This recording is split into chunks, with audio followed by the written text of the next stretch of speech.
আর বাংলাদেশের বাইরে পৃথিবীর বিভিন্ন প্রান্তে যেখান থেকে চ্যানেল আই দেখছেন, আপনাদের সকলকে সাদর আমন্ত্রণ তৃতীয় মাত্রা দেখবার জন্য। প্রিয় দর্শক, সাম্প্রতিক নানা বিষয় নিয়ে কথা বলবার জন্য আমাদের সঙ্গে ঢাকার হেয়ার রোডের বাসা থেকে এই আলোচনায় যুক্ত হচ্ছেন বাংলাদেশ সরকারের পরিকল্পনা মন্ত্রী এবং জাতীয় সংসদ সদস্য এম এ মান্নান, এবং স্টুডিওতে রয়েছেন আমাদের সঙ্গে ইংরেজি দৈনিক নিউজ সম্পাদক নুরুল কবির। স্বাগত আপনাদের দুজনকেই তৃতীয় মাত্রায়। মিস্টার মিনিস্টার, নতুন একটি বছর শুরু হলো, মাত্র কয়েকটা দিন আমরা পার করলাম, এবং বিগত বছরটি গোটা পৃথিবীর মানুষের জন্যই খারাপ গেছে। বাংলাদেশের মানুষের জন্য কোভিড তার মধ্যে একটি অন্যতম কারণ, আরও নানান অনুষঙ্গ তার সঙ্গে যুক্ত হয়েছে। এবং নতুন বছরে কোভিডকে ঘিরেও এক ধরনের প্রত্যাশা আছে মানুষের মধ্যে যে ভ্যাকসিন আসবে, কোভিড থেকে পৃথিবী মুক্ত হবে, বাংলাদেশও মুক্ত হবে। এর বাইরেও বাংলাদেশ এই বছরটিতে তার স্বাধীনতা সুবর্ণ জয়ন্তী উদযাপন করতে যাচ্ছে। সো নানা রকমের পরিকল্পনা যখন বাংলাদেশ সরকার প্রণয়ন করে, আপনার মন্ত্রণালয়ের হাত ধরেই সেটি হয়, আপনার মাধ্যমেই সেটি হয়। আমি একটু জানতে চাইব যে এই নতুন বছরটিতে আসলে আপনাদের রেজুলেশন কি, আপনাদের অঙ্গীকার কি, আসলে কি করতে চান বাংলাদেশের জন্য আপনারা? ধন্যবাদ এবং নববর্ষের শুভেচ্ছা আপনাকে এবং জনাব নুরুল কবিরকে। হ্যাঁ, নতুন বছরে শুরুতে আমরা যে কাজটা, বড় কাজ যেটা করলাম, হাতে নিলাম, আমার ক্ষেত্রে সেটা হলো আমরা অষ্টম পঞ্চবার্ষিকী পরিকল্পনাটাকে আনুষ্ঠানিকভাবে অনুমোদন করেছি। এইটা টেকনিক্যালি শুরু হয়ে গেছে গত বছরের 1 জুলাই থেকে, কিন্তু আমরা অনুমোদন করাতে পারি নাই কোভিডের বা জড়িত কারণে। সুতরাং এইটা হলো সবচেয়ে বড় ইভেন্ট আমার জন্য এই বছরের। আর জাতীয়ভাবে তো আপনি নিজেই বললেন যে আমাদের 2-3টি ইভেন্টের এখানে এসে 3টে ইভেন্ট বললাম। বঙ্গবন্ধু আমাদের জাতির পিতার জন্মশতবার্ষিকী, আমাদের জাতির 50 বছরের পূর্তি, আরেকটি অত্যন্ত গুরুত্বপূর্ণ বিষয়, ঢাকা বিশ্ববিদ্যালয় আমাদের বাতিঘর বলা হয়, তারও 100 বছর পূর্তি 21 সালে। তো বাঙালিদের জন্য 3টি বড় ইভেন্ট, এবং 3টি আমরা এই বছর আরো বড় করে উদযাপনের আশা ছিল আমাদের, কিন্তু কোভিড জনিত কারণে আমরা এটাকে একটু কাটছাট করেছি, কিন্তু আমরা এই বছর করব। সেই প্রেক্ষিতে এই বছরটা আমাদের জন্য একটা নতুন চ্যালেঞ্জ বার্তা নিয়ে এসছে। চ্যালেঞ্জটা হবে যেটা এই মুহূর্তের হলো যে এই যে আমাদের যন্ত্রণা বিশ্বব্যাপী, যার শিকার আমরাও মানব জাতির অংশ হিসাবে, কোভিডের জড়িত। কোভিডকে আমার মনে হয় একটু আশার রেখা আমরা দেখছি এখন এই ভ্যাকসিন নিয়ে। 3 মাস আগেও কিন্তু এই আশাটা ছিল না। আমরাও ভ্যাকসিনের লাইনে আছি, আমরা চুক্তি সই করেছি। আমাদের যে দায়িত্বপ্রাপ্ত মন্ত্রণালয় এবং মন্ত্রী মহোদয়গণ বলেছেন এই মাসেই তারা মাঠে নামবেন ইয়ে নিয়ে, ভ্যাকসিন নিয়ে। তো এই সময় তো পুরনো খবর আপনারা সবাই জানেন, আপনারা এগুলা। মিস্টার মিনিস্টার, জাস্ট আমি একটু বলি যে কোভিড আসার পরেও মানুষের তো মনোজগতে নানা রকমের পরিবর্তন হওয়ার কথা, কারণ পৃথিবীর মানুষের আগে এত মৃত্যু চিন্তা নিয়ে কখনো বসবাস করেনি, এবং এত স্বাস্থ্য ঝুঁকি তো আছেই সেই সঙ্গে। কিন্তু এরই মধ্যে এই কোভিড কালেই আমরা নানা রকমের দুর্নীতি, বিশেষ করে স্বাস্থ্য দপ্তরে দেখেছি, অন্যান্য দপ্তরেরটা তো আছেই। আমার প্রশ্ন হচ্ছে যে 12 বছর ধরে আপনারা ক্ষমতায় আছেন, আপনি অষ্টম পঞ্চবার্ষিক পরিকল্পনার কথা বললেন, কিন্তু আমরা জানি যে নানা রকমের মেগা প্রজেক্ট আপনারা হাতে নিয়েছেন এবং সেগুলো করছেন, এবং যখনই দেশের কথা নানান প্রসঙ্গে আলোচনা হয় আপনারা এই প্রকল্পগুলো, এই উন্নয়নের কথা আমাদেরকে বলেন বা দেশবাসীকে শোনান। কিন্তু প্রশ্ন হচ্ছে যে এই প্রতিটা প্রজেক্টে আমরা দেখতে পাচ্ছি যে দিনে দিনে সময়ও বেড়ে যাচ্ছে, কাজ শেষ হচ্ছে না, বরং খরচটা বাড়ছে, এবং এখানে ইফিসিয়েন্সির প্রশ্ন আছে, এখানে করাপশন প্রশ্ন অনেকেই তুলছেন। সো আমি একটু আপনার কাছ থেকে শুনতে চাই যে আপনি কিভাবে দেখেন, কারণ আপনি দুদিন আগেও আমরা দেখেছি যে আপনি নিজেও করাপশনের বিরুদ্ধে কথা বলেছেন। তো সব মিলিয়ে এই জায়গাটা অ্যাড্রেস কিভাবে করবেন? আমি যেটা বলেছি এটা আমার কথা না, এটা প্রতিধ্বনি। আমাদের সরকার প্রধান আমাদেরকে যে নেতৃত্ব দিচ্ছেন তার কথা তিনি বারবার গত কিছুদিন আপনারাও এটা নোট করেছেন এবং প্রচারও করেছেন। দুর্নীতি সম্বন্ধে আমরা কনসার্নড। তবে আমি এইটাও বলতে চাই একজন আশাবাদী মানুষ হিসাবে যে দুর্নীতি নিয়ে যতটা আমরা যে পর্যায়ে আমরা এটা নিয়ে সন্ত্রস্ত বা ভীত, আমি মনে করি অতটা ভীত আমি নই। কারণ যে পরিমাণ আমরা এখন আমাদের অর্থনীতির সাইজ বেড়েছে, বা যে পরিমাণ অর্থ আমরা ইনজেক্ট করছি ডেইলি বেসিস বা মান্থলি বা উইকলি বেসিস, সেটা আমাদের পূর্বপুরুষরা, কেন আমাদের সাম্প্রতিককালের অতি সম্প্রতি পূর্বপুরুষরা চিন্তা করেন নাই। সুতরাং এখানে একটু লোভের ইয়েটা, টেম্পটেশনটা বড়, এবং সুযোগটাও নানা ধরনের ইলেকট্রনিক সুযোগ সুবিধা আগে ছিল না, এখন ইলেকট্রনিক সুযোগ সুবিধাও আছে। টাকা ট্রান্সফার করার অনেক মেথড আছে, যেটা ইভেন কি সরকারগুলার, আমাদের সরকার কেন, অন্যান্য দেশের সরকারদের নিয়ন্ত্রণের বাইরে। এই জন্য বিশ্বব্যাপী আপনারা জানেন যে এন্টি মানি লন্ডারিং অ্যাক্ট নামে একটা বিরাট চুক্তি করা হয়েছে জাতিসংঘের আওতায়, যেখানে আমরা সদস্য। এটি একটা বড় সমস্যা। এই যে দুর্নীতির কথা বলছেন, আমাদের দুর্নীতির যে অর্থটা আমি কামাই করে দুর্নীতি করে, তাকে তো এটা অর্থবহ কাজে লাগাতে হবে। সেই জন্য তার ডেস্টিনেশন, তার জায়গা, লুকাবার জায়গা, এগুলো নিশ্চিত করে পরে আমি এটা আমার ফসলটা তুলি। সেই সুবাদে হ্যাঁ, আমরা সেটা স্বীকার। তবে আমি এইটা স্বীকার করে নিয়ে এটাকে অ্যাড্রেস করে আমাদের যে আইন কানুন আছে, আইনের মাধ্যমে অ্যাড্রেস করতে হবে। আইনের বাইরে পারবো না, যতই আমরা রাগান্বিত হই না কেন। কিন্তু আমাকে এট দ্য সেম টাইম মূল কাজ যেটা আমার হাতে আছে সেটা আমি নেগলেক্ট করতে পারি না। সেই কাজটা আমাকে চালিয়ে যেতে হবে। মেগা প্রকল্পের কথা বললেন, আমরা নতুন কোনো মেগা প্রকল্প আমরা নেইনি। যে 10টি প্রকল্প আমাদের হাতে ছিল গত কয়েক বছর ভাবে, তার সেইগুলোই বর্তমানে 7টি মোটামুটি লাইভ এবং অ্যাক্টিভ ভাবে চলছে, এবং সেগুলো ক্ষতিগ্রস্ত হয়েছিল। Covid was the main culprit recently. আর সেকেন্ড যেটা ছিল আমাদের, যেটা আমাদের নিজস্ব ব্যবস্থাপনার কিছু দুর্বলতা ছিল। সমন্বয়, আমাদের অভ্যন্তরীণ সমন্বয়, সরকার একটা টিম, এককভাবে কারো কিছু করার নয়। সুতরাং এই সমন্বয়ে আমরা দুর্বল এখনো রয়ে গেছি, যদিও আমি ব্যক্তিগতভাবে মনে করি আগের তুলনায় বেড়েছে।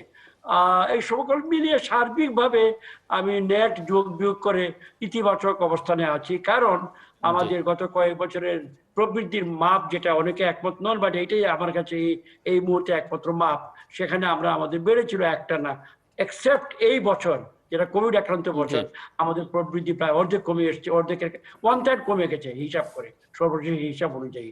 তবুও কিন্তু আমরা আমাদের অঞ্চলের মধ্যে, এই 10টি দেশ এশিয়ার মধ্যে আমরা সবচেয়ে বেস্ট পারফরমার। আমাদের পরে বোধ হয় চীন এবং আরো অনেকেই আছে, না সবাই আমাদের পরে, ভিয়েতনাম যাদের সঙ্গে আমার তুলনা করা হয় আমাদের পরে। সেই সুবাদে আমি বলছি যে আমরা মোটামুটি নতুন বছর আমরা আশার আলো হাতে নিয়ে, আশার আলো নিয়ে আমরা শুরু করেছি। কোভিডের আশা, ওষুধের আশা, ভ্যাকসিনের আশা, এবং নতুন করে এই সিজনে বড় প্রকল্প যেটা আমাদের, যেটা পদ্মা সেতু, এও একটি দৃশ্যমানতা বেড়েছে আগের তুলনায়, প্রায় শেষ পর্যায়ে আছে। সকল কিছু মিলে আমি সার্বিকভাবে ভালো অবস্থানে আছি। ধন্যবাদ। আসবো আবার আপনার কাছে মিস্টার নুরুল কবির, একজন নাগরিক হিসেবে, একজন সম্পাদক হিসেবে, সাংবাদিক হিসেবে আপনি কি মনে করেন যে বাংলাদেশের নাগরিকদের কি অঙ্গীকার আসলে এই বছরটিতে হওয়া উচিত, এবং সেখানটা থেকে সরকার যারা রাষ্ট্র পরিচালনা করছেন তাদেরকে কোন জায়গায় দেখছেন, এবং আপনি পরিকল্পনা মন্ত্রীর কাছ থেকে শুনলেন যে তারা কি মনে করছেন এই বছরটিতে আসলে তাদের অঙ্গীকার কি এবং কি হওয়া উচিত, কি করবেন তারা?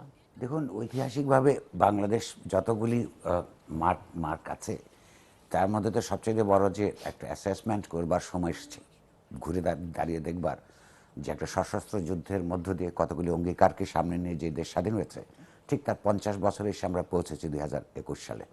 এই 50 বছরে পেছন থেকে কোথা থেকে শুরু করেছিলাম, কোথা এসে পৌঁছেছি, এবং তার সম্ভাবনাগুলো কি করে একটা স্বাধীন দেশের সম্ভাবনা ভীষণ থাকে, হ্যাঁ, তাকে কার্যকর করা যায়, সেইটা একদিক দিয়ে আপনার মূল্যায়ন করার পেছনটা, এবং সেইটাকে কেন্দ্র করে পরিকল্পনা প্রণয়ন করা এবং বাস্তবায়নের চেষ্টা করা হচ্ছে বাংলাদেশের মানুষের, সর্বশ্রেণীর মানুষের সবচেয়ে বড় ঐতিহাসিক কর্তব্যের মধ্যে পড়ে। আর প্রশ্ন হচ্ছে যে শুধুমাত্র ক্যালেন্ডারের পাতা উল্টালে, নতুন বছর এলে পুরো সব কিছু নতুন করে শুরু করা যায় না। লেগেসি বলে একটা কথা থাকে, চিন্তার যেমন ধারাবাহিকতার ব্যাপার থাকে, তেমনি আমরা কি কাজকর্ম করেছি সেটা ব্যক্তি, পরিবার, সমাজ এবং জাতীয় পর্যায়ে, হ্যাঁ, তাকে আমরা হুট করে কাট অফ করে দিয়ে নতুন কিছু শুরু করতে পারবো না। সেই দিক থেকে যদি চিন্তা করি, আমি নাগরিক হিসেবে আমি আগে বলিনি যে মানুষের তো আশাবাদী হওয়া ছাড়া কোনো পথ নাই, কারণ আশা এবং আকাঙ্ক্ষা তার লক্ষ্যই আসলে জীবনের চালিকা শক্তি, সেটা প্রতিটা জনগোষ্ঠীর জীবনে সত্য। কিন্তু যে পেছনের উপর ভিত্তি করে আমাদের এগোতে হবে, এমনকি যে ঘটমান বর্তমান, সেই দিকে তাকালে কিন্তু দুশ্চিন্তাগ্রস্ত হওয়া ছাড়া আমাদের কোনো পথ থাকে না। যেমন মন্ত্রী সাহেব বলেছেন যে তিনি উদ্বেগের কথা বলেছেন, কিন্তু বলছেন যে সাহসী মানুষ। তো এখন হয়তো তার কাছে অনেক তথ্য উপাত্ত বেশি থাকবে, তার জ্ঞান গরিমা এবং একই সঙ্গে পাবলিক ইনফরমেশনের উপরই উনি বসে থাকেন। কিন্তু আমরা যারা সাধারণ মানুষ, তারা আমরা খালি চোখে কতগুলি ঘটনা দেখি। ধরুন আপনি কোভিডের আলোচনাটাই দেখুন না কেন, কোভিড-19 সারা পৃথিবীকে সন্ত্রস্ত করে ফেলেছে, এটা সত্য।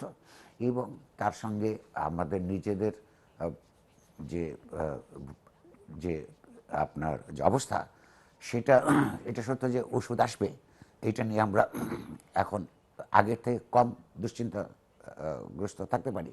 কিন্তু এই কোভিডে আমরা লক্ষ্য করেছি জাতীয় অর্থনৈতিক জীবনে এটা নানান অর্থনীতিবিদদের এবং এমনকি এর মধ্যে অনেক সরকারি প্রতিষ্ঠানেরও তথ্য মিলিয়ে আমরা দেখতে পারি সারা পৃথিবীর মতো বাংলাদেশেও আপনার প্রায় অর্ধেক মানুষের আয় কমে গেছে এই কোভিডের কারণে। তো এই যেখানে আয় কমে গেল কোভিডের কারণে, প্রায় অর্ধেক মানুষের চাকরি কমেছে, তা হারিয়েছেন, নানানভাবে ছোট ছোট ব্যবসাগুলো ক্ষতিগ্রস্ত হয়েছে। এরকম একটা সময়ে আমরা আরেকটা তথ্য যদি পাশাপাশি দেখি, যেমন ধরুন যে আপনার এই যে কোভিডের সময়টায় এপ্রিল থেকে সেপ্টেম্বর পর্যন্ত ধরি, মার্চে আমাদের এখানে অফিসিয়ালি বলা হচ্ছে কোভিড এসছে, এই সময় আমরা দেখলাম যে বাংলাদেশে কোটিপতির সংখ্যা, কোটিপতির যে অ্যাকাউন্টস, ব্যাংক অ্যাকাউন্টস, এইটা 4,865টা বেড়েছে। এবং এই ব্যাংক, এই নম্বরগুলিতে আপনার 38,002 কোটি টাকা বাংলাদেশ ব্যাংকের হিসেব অনুযায়ী আপনার বেড়েছে। এবং আমাদের কোটিপতিদের সংখ্যা সেপ্টেম্বরে ছিল আপনার এপ্রিল মাসে ছিল 82,625 এবং সেপ্টেম্বর মাসে এসে 87,490 পৌঁছেছে। সম্পদ তৈরি করা অত্যন্ত গুরুত্বপূর্ণ, মানুষ বিত্তবান হবে, এটা অত্যন্ত গুরুত্বপূর্ণ একটা জাতীয় অর্থনীতির জন্য। কিন্তু যখন একদিকে একই কোভিডের কারণে আপনার 5,000-এর মতন কোটিপতি তৈরি হয়ে যায় নতুন করে, এবং আর এদিকে 50% জন মানুষ টোটাল জনগোষ্ঠীর আয় কমে যায়, সেখানে আমরা এটা পরীক্ষা করে দেখেছি এবং নানান ঘরানার অর্থনীতিবিদদের সঙ্গে কথা বলে দেখেছি যে এই যে আয় বৈষম্য তৈরি হয়েছে, সেই আয় বৈষম্যটার প্রধানত এই কোভিডকে কেন্দ্র করে যে দুর্নীতি নানান সেক্টর হয়েছে, কিছু ভিজিবল কিছু ইনভিজিবল, এইগুলোকে কেন্দ্র করে এই সময়টা ঘটেছে। ফলে একটা মহাদুর্যোগকে কেন্দ্র করে যে অর্থনৈতিক ব্যবস্থা কিছু লোককে ধনীকে আরও ধনী করে তোলে এবং গরিবকে আরও গরিব করে তোলে, 50 বছরের মাথায় এসে দাঁড়িয়ে, মানে পার্টিকুলারলি সাবজেক্টিভলি কাউকে দোষারোপ না করে আমাদের সামগ্রিকভাবে চিন্তা করার দরকার আছে এই অর্থনৈতিক ব্যবস্থা আমরা কীভাবে কন্টিনিউ করবো, আদৌ কন্টিনিউ করবো কিনা। কিংবা ধরুন এইরকম একটা সময় যখন দুর্নীতি, আমি মন্ত্রী সাহেবের বক্তব্য পত্রপত্রিকায় পড়েছি গতকাল এবং পরশু, তো আমরা দেখেছি যে হ্যাঁ দুর্নীতি আছে, সবসময় ছিল, এই ব্যবস্থার মধ্যে দুর্নীতি একটা অপরিহার্য অঙ্গ অর্থনীতির। কিন্তু প্রশ্ন হচ্ছে যার পরিমাণ এবং যেগুলি আলোচনা হচ্ছে সমাজের মধ্যে, সেগুলো থাকার পরও যে জবাবদিহিতা এবং সরকারের উদ্যোগে না হলেও যদি সরকারের সহযোগিতায় দুর্নীতি হয়, সেটা মেনে নেওয়া কঠিন। আমি একটা এক্সাম্পল দিচ্ছি আপনাকে, এটা সবাই এখন জানে, সাধারণ মানুষও জানে। এই যে ভ্যাকসিন, যেটা নিয়ে আমরা আশাবাদী হয়ে উঠছি, সেই অক্সফোর্ডের ভ্যাকসিন ইন্ডিয়ান সরকার ওই কোম্পানির সঙ্গে আপনার $2.7 প্রতি ডোজ, প্রতিটা ভ্যাকসিন নেগোশিয়েট করেছে। বাংলাদেশ সরকার তাদের সঙ্গে নেগোশিয়েট করেছে $4। এই যে নেগোসিয়েশন প্রক্রিয়া কারা ছিল, এর মধ্যে কোনো কম্পিটিশন হলো না কেন, এটা স্বচ্ছতা কি, জবাবদিহিতা কি, এবং সেইটা কাদের জন্য করা হলো, সেইটা আবার ব্যবস্থাপনার জন্য আরেকটা কোম্পানি, যেটা বাংলাদেশ সরকারের, বর্তমান সরকারের সঙ্গে ওতপ্রোতভাবে রাজনৈতিকভাবে জড়িত, তাদের মাধ্যমে এই যে 47 গুণ বেশি দামে বাংলাদেশের মতো একটা গরিব দেশকে কিনতে হবে ভারতের তুলনায়, তো এইটার মধ্যে শুধুমাত্র ইনএফিসিয়েন্সি, অযোগ্যতা, অদক্ষতা আছে বলে শুধুমাত্র সেটা দিয়ে ব্যাখ্যা করা কঠিন। এখানে দুর্নীতি বলতে পারছে। এখন প্রশ্ন হচ্ছে যে মন্ত্রী সাহেব গতকালকে বলেছেন দুর্নীতি আছে, কিন্তু সেইটা কি করতে হবে সেটা আমরা জানি। কিছুক্ষণ আগে মানি লন্ডারিংয়ের কথা বলেছেন, আমি আসবো সেই জায়গায়। যেমন কি দুর্নীতিকে বাধাগ্রস্ত করবার জন্য দুর্নীতিবাজদের যদি ধরা না হয়, যেমন আপনি নির্বাচন কমিশনের কথা ধরুন, প্রায় 42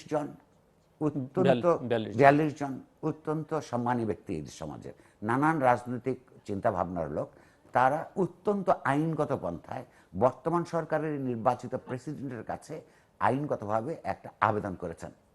সেই আবেদনের এখনো পর্যন্ত কোনো সারা শব্দ আমরা নাই, বরং আমরা কোনো মন্ত্রীকে বলতে শুনেছি সেটাকে চ্যালেঞ্জ হিসেবে নিতে পারত সরকার, যে এটা দুর্নীতি হয়নি, এটা পরীক্ষা করে চ্যালেঞ্জ হিসেবে নিয়ে তারা সমাজের কাছে কৃতিত্ব নিতে পারত। কিন্তু তারা, আমরা দেখলাম প্রথম দিক থেকেই বলছে এগুলি বিএনপি অফিসে বসে করা হয়েছে, এরা সব অপোজিশনের লোকজন। ইলেকশন কমিশন বা প্রেসিডেন্টের বিষয়ে তো কোনো রাজনৈতিক দলের আসলে কোনো মন্তব্য করবার কিছু নেই, করেছেন তারা, করেছেন, সেটাই বলছি। অথচ তার কোনো কিছু দেখছি না। এখন প্রাইমা ফেসিটা কিন্তু গতকাল পত্রপত্রিকা আপনারা দেখেছেন প্রতিষ্ঠিত হয়ে গেছে এই 42 জনের যে 42 জনের বিবৃতিতে আপনার আপনার অ্যাপ্লিকেশনের মধ্যে যে অভিযোগগুলি আছে, বাংলাদেশ রাষ্ট্রের যে যেটা সিএজি বলে, control and auditor general office, সে একই ধরনের যে অডিট আপত্তি তার উপস্থাপন করেছেন। এর মধ্য দিয়ে জনসাধারণ সামনে কিন্তু একটা ওই 42 জনের বক্তব্যের অভিযোগের একটা প্রাইমা ফেসি প্রতিষ্ঠিত হয়েছে, কিন্তু তারপরেও কিন্তু আমরা কোনো উদ্যোগ দেখছি না। কিংবা ধরুন এই যে 2 জন মেয়র প্রকাশ্যে, একজন বর্তমান মেয়র আর একজন অতীত মেয়র, প্রকাশ্যে পরস্পরের বিরুদ্ধে কেউ দুর্নীতির অভিযোগ করছেন, কেউ ক্ষমতা অপব্যবহারের অভিযোগ করছেন। আমরা কিন্তু এসিসিকে এই ব্যাপারে নিয়ে কোনো কিছু করতে দেখছি না। তাহলে এরকম আরো অনেক উদাহরণ দেওয়া যাবে। প্রশ্নটা হচ্ছে যে সরকার দলীয় সাধারণ সম্পাদকের ভাই তার বিরুদ্ধে দুর্নীতির অভিযোগ করছেন, তার পরিবারের বিরুদ্ধে দুর্নীতি, নির্বাচনকে ঝামেলা করা, প্লাস এই যে নানান চাঁদাবাজি ইত্যাদি অভিযোগ করছেন। কিন্তু আমরা দেখতে পাচ্ছি যে একদিকে দুর্নীতির বিরুদ্ধে সরকার আছে, এটা ঘোষণা দিচ্ছে, দুর্নীতির কতগুলো চেহারা পরিষ্কার হয়ে সমাজের সামনে ভেসে আছে, অথচ উদ্যোগগুলি নেই। এই যে এর মধ্যে আপনার দুর্নীতির প্রশ্নে আমাদের তো আসলে দুর্ভাবনা বাড়া ছাড়া কোনো পথ দেখেনি। এটা একটা অত্যন্ত বিপজ্জনক দিক। দ্বিতীয় আরেকটা ব্যাপার হচ্ছে, রাষ্ট্র মানেই একটা রাজনৈতিক ব্যবস্থা। মানুষ একটা তত্ত্ব হচ্ছে যে একটা জনগোষ্ঠী রাষ্ট্র হিসেবে রাজনৈতিকভাবে সংগঠিত হয়। বাংলাদেশের মানুষ যুদ্ধের মধ্য দিয়ে রাষ্ট্র হিসেবে রাজনৈতিকভাবে সংগঠিত হয়েছে। সেইখানে জবাবদিহিতার ব্যাপারটা, গণতন্ত্রের ব্যাপারটা হচ্ছে একটা সরকার নির্বাচিত থাকবে, অপোজিশন থাকবে, একটা ভাইব্রেন্ট অপোজিশন থাকবে, ভাইব্রেন্ট মিডিয়া থাকবে, জবাবদিহিতার ব্যাপারটা আসবে, ভুল ত্রুটিগুলি তুলে ধরবে এবং সেই অনুযায়ী সরকার ঘোষণা আপনার তার পদক্ষেপ গ্রহণ করবেন। তো এখানে দুইটা নির্বাচন ভীষণভাবে প্রশ্নবিদ্ধ হয়ে আছে। তারপরে সেইখানে অপোজিশন অ্যাক্টিভিজমের কিছু দোষ অপোজিশনের, কিছু দোষ সরকারের আপনার কোয়ার্সিভ ব্যবস্থা, যে নিপীড়নমূলক ব্যবস্থা, এরকম একটা অবস্থার মধ্যে জবাবদিহিতার কোনো ব্যবস্থা নাই। তো 50 বছর আগ পরে আমরা যখন দেখি একদিকে গরিব বাড়ে, আরেকদিকে শত শত কোটিপতি বাড়ে, যখন দেখি সরকার গণতন্ত্রের কথা বলে কিন্তু কোনো ভাইব্রেন্ট অপোজিশন নাই, রাজনৈতিকভাবে একটা বিরাজনীতিকৃত সমাজে আমরা অধঃপতিত হয়েছে। আমার সর্বশেষ কথা এই পর্বে বলতে চাই, যে এটা অত্যন্ত গুরুত্বপূর্ণ কথা মন্ত্রী বলেছেন, যে মন্ত্রী সাহেব, যে আমাদের আরেকটা গৌরব উজ্জ্বল দিক, যে ঢাকা বিশ্ববিদ্যালয়ের মতো একটা প্রতিষ্ঠান, যেই প্রতিষ্ঠান বাংলাদেশের সকল ধরনের সংগ্রামে কখনো কখনো নেতৃত্ব দিয়েছে, কখনো নির্ধারক ভূমিকা পালন করেছে, মানুষের জন্য কল্যাণকর যতগুলো রাজনৈতিক, অর্থনৈতিক, সামাজিক, সাংস্কৃতিক সংগ্রাম হয়েছে, সেটা 100 বছর পূর্ণ হয়েছে। তার শেষে এই 100 বছর পর ঢাকা বিশ্ববিদ্যালয়ে আজকে আমরা কি দেখছি? দক্ষিণ এশিয়ায় বাংলাদেশের সমাজ মেধার দিক থেকে সর্বনিম্ন পর্যায়ে এসে পৌঁছেছে। এটা নানান ধরনের আন্তর্জাতিক প্রতিষ্ঠানের আপনার এই যে পরিসংখ্যান, এইগুলো তো কোনো 50 বছর পরে এসে এটাতে আনন্দ দেয় না। আমি জানি না, মন্ত্রী সাহেব বলেছেন উনি সাহসী লোক, আমি আশা করব সাহসের সঙ্গে এগুলো এই শনাক্তকৃত এই সমস্যার সমাধান করবেন। কিন্তু আমার মনে হয় না কোনো একক দলের পক্ষে, একক ব্যক্তির পক্ষে গোটা সমাজ একটা নতুন করে ক্যাথারসিস প্রক্রিয়ার মধ্যে না গিয়ে আমরা একটা পুনর্নির্মাণ প্রক্রিয়া শুরু করতে পারবো। সেইটাই বোধহয় সবচেয়ে গুরুত্বপূর্ণ। মিস্টার মিনিস্টার, মিস্টার নুরুল কবির অনেকগুলো কথা বলেছেন, আপনি এগুলোর অ্যান্সার করবেন বা আপনার বক্তব্যটা আমরা শুনতে চাইব। অস্বচ্ছতা, অদক্ষতা, অযোগ্যতা, দুর্নীতি, নানান প্রশ্ন নিয়ে তিনি অভিযোগ তুলেছেন, নির্বাচনের প্রসঙ্গ টেনে এনেছেন। আমরা জানি যে এর সঙ্গে আরেকটা বিষয় অভিযোগ করা যেতে পারে, অনেকে অভিযোগ করেন যে আপনাদের মধ্যে, সরকারের মধ্যে এক ধরনের প্রদর্শনবাদিতাও আছে, সবকিছু দেখানোর, বড় করে দেখানোর একটা প্রবণতা, চেষ্টা আছে, যেটা আমরা যেমন বাজেট আমাদের দিন দিন বাড়ছে, আমরা জানি প্রতি বছরই বাড়ছে, হুইচ ইজ গুড, বাট প্রশ্ন হচ্ছে যে এই যে বাজেটটা বাড়ছে, এই রেভিনিউ কালেকশনটা কোত্থেকে হচ্ছে, মানে হচ্ছে না, এবং সেটা খুবই পুয়ার অবস্থায় আছে। আমরা জানি আমরা বিদেশ থেকে যে লো ইন্টারেস্টে ফান্ডিংটা জোগাড় করা, সেটাও খুব একটা সুখকর অবস্থা আছে বলে মনে হয় না, আমরা যতদূর জানি। বাট আমরা ইন্টারনাল নানান সোর্স থেকে কালেকশন করাটা হয় মানি, এবং সেটা কার স্বার্থে এখন প্রশ্ন হচ্ছে? এটা কি কেবলমাত্র দেখানোর জন্য, এবং তাতে আসলে এই যে আয় ব্যয়ের হিসাব বা লাভ ক্ষতির হিসাব, সেটা শেষ পর্যন্ত আপনারা কিভাবে করবেন? গণতন্ত্র, নির্বাচনের প্রশ্নে তুলেছেন। বাংলাদেশের সঙ্গে আপনারা দাবি করেন ভারতের খুব ভালো সম্পর্ক, এবং ভারতের ইন্ডিপেন্ডেন্সের পরই ভারতীয় তৎকালীন প্রধানমন্ত্রী জওহরলাল নেহরু তিনি অপোজিশন পার্টির একটা গুরুত্বের কথা বলেছিলেন, এবং যে কারণে সেখানে ভারতে বিরোধী দল তৈরি করা হয় তখন, মানে বিরোধী দলকে সুযোগ সুবিধা দিয়ে একটা বিরোধী দল। কিন্তু বাংলাদেশে আপনারা টানা 12 বছর ধরে ক্ষমতায়, দেখা যাচ্ছে যে ধীরে ধীরে বিরোধী মত, বিরোধী পথ, বিরোধী রাজনৈতিক দল, তারা আসলে অপষ্টীয়মান, তাদেরকে খুব একটা দেখা টাকা যায় না। সো এই স্বাধীনতা সুবর্ণ জয়ন্তীতে যেখানে কিছু কিছু অঙ্গীকারের কথা মিস্টার নুরুল কবির বলছিলেন, যে আপনাদের পরিকল্পনা কি আসলে? আপনারা নির্বাচন নিয়ে আগামী দিনগুলোতে যে নির্বাচনগুলো হবে, কিছু স্থানীয় সরকার নির্বাচন সামনে আছে, সেগুলো নিয়ে পরিকল্পনা কি? বিরোধী মত পথ, বিরোধী রাজনৈতিক শক্তিকে আপনারা কিভাবে দেখতে চান বাংলাদেশে আগামী দিনে, একটু শুনতে চাই আপনার কাছ থেকে। ধন্যবাদ আপনাকে। অনেকগুলো অভিযোগ আকারে এসছে। উদ্বেগ। অভিযোগের তো জবাব আমি অভিযোগের জবাব দেওয়ার চেষ্টা করব না, কারণ ঠিক হবে না। এর মধ্যে কিছু রাজনৈতিক বিষয় আছে, কিছু আইনি বিষয় জড়িত আছে। আমরা তো অভিযোগ করি আসলে আপনাদের জবাবদিহিতা নিশ্চিত করবার জন্য, যেহেতু আপনারা নিশ্চয়ই আমি সরকারে আছেন, চেয়ারে আছেন, জবাবদিহি করতে হবে। বলছি যে আমি ব্যাখ্যা দেওয়ার, আমি এটাকে জবাব ওইভাবে দিচ্ছি যে কিছু রাজনৈতিক বিষয় আছে, এইটা আমার ক্ষেত্র বহির্ভূত, আমার আমার আওতার বাইরে। কিছু আছে আইনি বিষয়, আদালতের বিচারাধীন বা প্রক্রিয়াধীন, সেগুলো নিয়েও আমার মন্তব্য করা ঠিক হবে না। আপনি একটা চমৎকার কথা বলেছেন যে আমাদের অনেকগুলো কাজ আপনি মনে করেন প্রদর্শনবাদিতা। নুরুল কবির সাহেব তো ইংরেজি ছাত্র। প্রদর্শনবাদিতাকে মানে শোম্যানশিপ, ওই ধরনের কাছাকাছি এক্সিবিশনিজম। এই আবার বলছেন যে সর্বশেষ এসছেন আপনি আমাদের রাজস্ব আদায়ের বর্তমান অবস্থা ইত্যাদি ইত্যাদি সম্বন্ধে। কতগুলো বিষয় হয়তো আমি পুরোপুরি কভার করতে পারবো না। প্রদর্শনবাদিতা কেন বলে নেই বুঝলাম না জনাব জিল্লুর রহমান। আমরা তো একটা সংগঠন, আমরা we have something to sell to the public. না হলে আমরা বারবার 5 বছর পর পর আমরা ফিরে আসার আশা কোথায়? সুতরাং আমরা ভালো ডিমগুলা, ভালো মাছগুলা সামনে প্লেস করবো, এটা তো অন্যায় কিছু না। পৃথিবীর সকলেই করে। আমরা তো মানব সমাজের বাইরে কোনো সরকার নই বা রাজনৈতিক সংগঠন নই। আমাদের দেখাবার মতো আছে বলেই তো আমরা দেখিয়েছি। কারণ আপনি কান উল্টে দেখেন, কান পচা না কান ভালো। যদি আপনি কান পচা নেবেন না, কান যে ভালো এটা প্রমাণ যে আমরা গত 12 বছর আমরা একটা না পরিষ্কার লাল কানের মাছ জনগণের সামনে তুলে ধরেছি। কিভাবে? আমাকে তাহলে বিগ ডেটা আশ্রয় নিতে হবে। স্মল ডাটাতে গেলে আমার অসুবিধা হবে, কারণ এখানে কিছু কিছু দুর্বলতা আছে, আমি স্বীকার করছি। অন্য পয়েন্টে যেটা জনাব কবির তার কথায় মূল বিষয় ছিল ডিসপ্যারিটি, অসাম্য ইত্যাদি সম্বন্ধে। বাট বিগ ডাটা কি বলে? বিগ ডাটা বলে যে আমরা we R better then yesterday. Big data বলে যে বাঙালিরা অতীতের যে কোনো সময়ের তুলনায়, এই বাংলার বাঙালিরা অতীতের যে কোনো সময়ের তুলনায় ভালো আছে। শিক্ষায় হোক, খাদ্যে হোক, কাপড়ে হোক, যোগাযোগে হোক, বিদ্যুতে মানব জাতির একটি শ্রেষ্ঠতম একটা কি বলবো, তিনি ভালো করে জানেন সেই সোভিয়েত বিপ্লবের প্রথম দিকে বিদ্যুতের ভূমিকা, এবং লেনিনের প্রথম যে 2-3টে বিষয় ছিল বিদ্যুৎ তিনি প্রথম নিয়ে এসেছিলেন। সেই বিদ্যুতে আমরা লেনিনের মতোই প্রায়, বলাটা ঠিক হবে কিনা জানি না, আমরা একটা বিপ্লব এনেছি বাংলাদেশে। আমরা ঘরে ঘরে বিদ্যুৎ নিয়ে গেছি এই আমাদের শতবার্ষিকীতে। সুতরাং আমরা তো প্রদর্শনবাদিতা যদি আপনি বলেন, আমরা যেটা প্রদর্শনবাদিতা দেখছি না, এটা হার্ড রিয়েল বিগ ফ্যাক্টস। ওকে, উনি চমৎকার কিছু ফিগার দিয়েছেন যে কোটিপতি সংখ্যা হাজার হাজার বেড়েছে, but at the same time দরিদ্র মানুষের সংখ্যা কোটি কোটিতে কমেছে।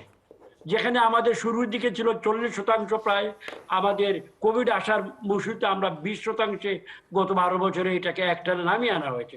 কয়েক কোটি মানুষের জীবনে আমরা পরিবর্তন আনতে পেরেছি। আমি আবার বলছি আমাদের গ্যাপটা বেড়েছে অনেক ধনী এবং গরিবের মধ্যে। আমি গ্যাপে আসছিলাম, আপনি আমার মুখের কথা কেড়ে দিয়েছেন, ভেরি রাইট, গ্যাপটা বেড়েছে। কিন্তু আমার কনসার্ন হলো বটম লাইন নিয়ে। বটম লাইনটা কিন্তু উপরে উঠেছে, এইটা অস্বীকার জনাব কবিরও করবেন না, আপনিও করবেন না। বটম লাইন বলতে অতি দরিদ্র বুভুক্ষু যারা খাবার পেতেন না বা অনাহারে থাকতেন বা ও কাপড়ে থাকতেন, তাদের সংখ্যা কিন্তু কমেছে। এবং অনাহারে বলতে পারি কেউই নেই এই মুহূর্তে। যেমন বিদ্যুৎবিহীন কেউ নেই, ঠিক তেমনি অনাহারেও কেউ নেই। তো যেহেতু অনাহারে কেউ নেই, আমাদের তো শুনেন, আমাদের বাঙালিদের বা এই বাংলাদেশের শুরুর কালে, যদি এই 72-এর শুরুটা আমরা ধরি, 71-এর শুরুটা, এই সময়কালেই আমাদের প্রধান সমস্যা ছিল খাবারের অভাব ছিল। আমরা একটা খাদ্যবিহীন জাতি ছিলাম। সুতরাং সেটাকে আমরা অ্যাড্রেস করে আমরা খাদ্যে স্বয়ংসম্পূর্ণতার কাছে এসেছি। আমরা কেউ না খেয়ে রাতে বিছানায় শুই না এখন, দরিদ্রতম ব্যক্তি থেকে শুরু করে উচ্চতম যারা হাজার হাজার কোটি টাকা বা যাদের কথা বললেন। সেই সুবাদে আমরা মনে করি যে আমরা বড় দাগে, মোটা দাগে আমরা সরল পথেই আছি, এবং আমরা আমাদের যে গন্তব্য ছিল, চূড়ান্ত গন্তব্য, একটি পরিবর্তনের গন্তব্য, ইকোনমিক ট্রান্সফরমেশন। মডেল নিয়ে বেশ কম আছে, তার সঙ্গে হয়তো আমারও কিছু মিল থাকতে পারে, বেগুলো থাকতে পারে, কিন্তু সার্বিকভাবে যেটা বলা হচ্ছে এই বর্তমান বিশ্বে যে বিরাজমান যে হিসাব নিকাশ, সেই হিসাব নিকাশের আওতায় আমরা ভালো করছি, আমরা দারিদ্র্যকে কমাচ্ছি, এটা কেউ অস্বীকার করতে পারছে না। সুতরাং আর অন্যান্য বিষয় যেটা আসলো, ডিসপ্যারিটির কথা আমি বললাম, ইয়েস ডিসপ্যারিটি ইট পেইনস মি, আমারও কষ্ট হয়, কিন্তু বাস্তব হলো যে আমি এটাকে এই ইকোনমিক মডেলে যেখানে আমরা একা কোনো আলাদা মডেল সৃষ্টি করতে পারবো না। নর্থ কোরিয়া কিভাবে পেরেছে সেটা উদাহরণ অনেকে বলে, গভীরে গিয়ে বিবেচনা করতে হয়, এটা আলাদা বিষয়। এছাড়া ইভেন চীন, গণচীন, সেই চীনও যে মডেলে এখন যে ইকোনমিক ট্রান্সফরমেশনে এসছে তারা, সেখানেও আমরা মোটামুটি কাছাকাছি আছি, এক্সেপ্ট রাজনৈতিক প্রেক্ষাপট ছাড়া। সেটা মিন করছে চীন one party state, Vietnam one party state, Cuba one party state, সেখানে আমরা নই। আমরা বহুজাতিক গণতন্ত্র, আদর্শিক মানের নয়, উন্নত মানের নয়। জনাব কবিরের কাছে আমি 100-র মধ্যে হয়তো 90 পাচ্ছি না, কিন্তু আমরা যে 60 পাচ্ছি এটা পরিষ্কার, কারণ আমরা গত 12টি বছর আমরা স্থিতিশীল পরিবেশ দিয়েছি এবং 3টি নির্বাচন করেছি, 4র্থ নির্বাচনের দিকে আমরা যাচ্ছি। এর গুণাগুণ নিয়ে অনেকে সংশয় আছে, প্রশ্ন আছে, আমরা একটু শুনবো। পণ্ডিতরা আলোচনা করছেন, আপনারাও করছেন, আমরা দেখছি, শুনছি। We are trying to improve things. যেমন ইলেকশন কমিশন নিয়ে একটু আগে মন্তব্য করা হলো যে আমাদের বিশিষ্ট নাগরিক বৃন্দ কিছু অভিযোগ এনেছে, ফাইন, অভিযোগটা তারা মহামান্য রাষ্ট্রপতি বরাবর করেছেন। দুটি অত্যন্ত, 3টি সিভিল সোসাইটির একটি উচ্চতম অংশ, ইলেকশন কমিশন নির্বাচনের জন্য উচ্চতম অংশ, মহামান্য রাষ্ট্রপতি সিম্বলিক্যালি হাইয়েস্ট অংশ। এই 3টা সম্বন্ধে যে বিষয়টা এখন আলোচনায় আপনারা আনলেন ইলেকশন কমিশন নিয়ে, এই সম্বন্ধে আমি মনে করি এটা ভালো, এটা আলোচনা হবে। আপনি কেন হতাশ হওয়ার তো সময় নয়, যেহেতু মহামান্য রাষ্ট্রপতি বরাবর ওনারা পিটিশন দিয়েছেন, it must be under consideration. আমি তো তার মুখের কথা খেলে আনতে পারবো না, আমার বিশ্বাস যে এটি ডিউ বিবেচনা পাচ্ছে এবং এইটা আলোচনা থাকা ভালো। এইসব বিষয় আমি মনে করি এখানে ফুটবল খেলার গোল মতন নয়, স্কোর করা নয়, সিভিল সোসাইটিতে যে আলোচনা হয়, আলোচনাটাই হলো মূল উদ্দেশ্য, that we are able to talk openly and enter into dialogue, engagement যেটাকে বলা হয়, পশ্চিমারা আজকাল বলে নতুন শব্দ, we are engaged with this. তো আমরা we are engaged with this, আমরা সিভিল সোসাইটির সঙ্গে এনগেজ, আমরা গণমাধ্যমের সঙ্গে এনগেজ, আমরা মোটামুটি আমরা মনে করি আমাদের, তবে আমি ব্যক্তিগত মনে করি আমাদের এনগেজমেন্টের ক্ষেত্র হওয়া উচিত আমাদের জনগণের সঙ্গে। সেখানে আমরা এনগেজমেন্টে সাকসেসফুল আছি, আমি মনে করি আছি বলি আমরা ভালোভাবে টিকে আছি কন্টিনিউয়াসলি। এখন মোটামুটি there were some attempts destabilize করার, ইট ডিড নট সাকসিড, কারণ জনগণ এটাকে গ্রহণ করে নেই। এইটা হচ্ছে শ্রেষ্ঠ বিচার, এইটাই হচ্ছে শ্রেষ্ঠ ফল, যে জনগণ কোনো টেম্পটেশন, কোন ধরনের উস্কানি গ্রহণ করেনি।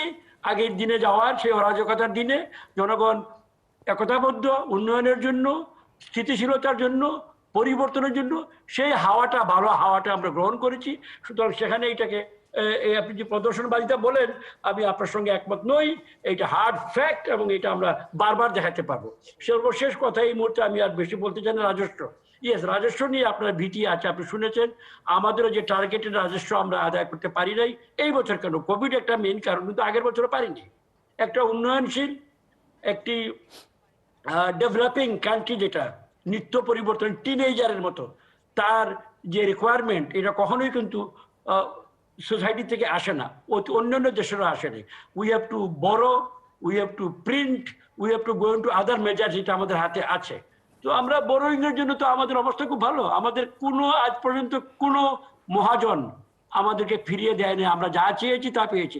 এক্সেপ্ট ওয়ান মহাজন চেষ্টা করেছিল, টাকার জন্য নয়, দুর্নীতির একটা অলিক নানা কথাবার্তা বলে, সেই মহাজনও তো পরে নিজের কথা নিজে ফিরিয়ে নিয়েছে। তারা বলেছে না, আমাদের এই ধারণাটা সঠিক ছিল না, এখানে কোনো দুর্নীতির কোনো বিষয় ছিল না। এক্সেপ্ট দ্যাট ওয়ান ওকেশন আমরা কোথাও হাত পেতে টাকা পাইনি কোনো প্রকল্পের জন্য, কেউ উদাহরণ দেখাতে পারবে না আমরা।